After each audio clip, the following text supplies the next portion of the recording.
فرق میکرد زندانی در چشمانداز باشد یا دانشگاهی، اگر که رؤیا تنها احتلامی بود بازیگوشانه. تشنج پوستم را که می شنوم سوزن سوزن که می شود کف پا، علامت این است که چیزی خراب می شود. دمی که یک کلمه هم زیادی است. درخت و سنگ و سار و سنگسار و دار سایه دستی است که می پندارد دنیا را باید از چیزهایی پاک کرد. چقدر باید در این دو متر جا ماند تا تحلیل جسم حد زبان را رعایت کند؟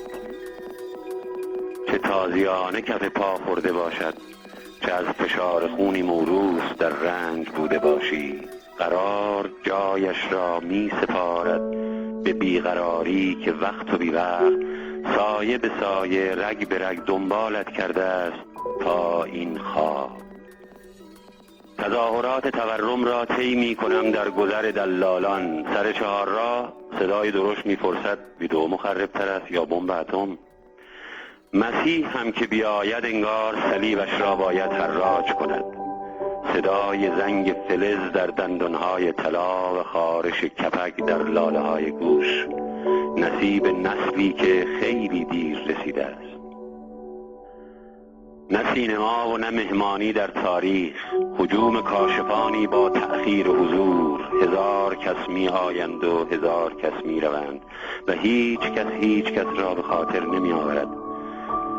صدا همان که می شنوی نیست. سگ از سکوت به وجد می آید و دزد بر سر بام بلند سماع می کند با ماه. زبان عزیزتر است اکنون یا دهان که سنگ راه دهان را هزار بار تمرین کرده است. صدا که می شکند، حرف که چرک می کند، جمله ها که نقطه چین می شوند، پیری یا بچه‌ای که خود را می کشد، تازه معنا روشن می شود. سگی که می افتاد در نمکزار و این نمک که خود افتاده است. خلاف رأی اولوالالباب نیست که ماه رنگ عوض کرده باشد یا شب مثل آزادی زنگ زند. گچ سفید جای سرت را نشان می دهد که چند سالی انگار در اینجا می نشستی و رد انکارت افتاده است بر دیوار یا شاید نقشی مانده است از تسلیمت.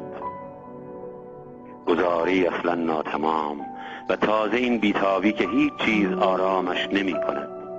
در التهاب درهایی که باز می شوند و درهایی که بسته می شوند، کتابهایی که باز می شوند و دستهایی که بسته می شوند و دستهایی که سنگها را می پرانند و سارهایی که از درختها می پرند، درختهایی که دار می شوند، دهانهایی که کج می شوند، زبانهایی که لالمانی می گیرند.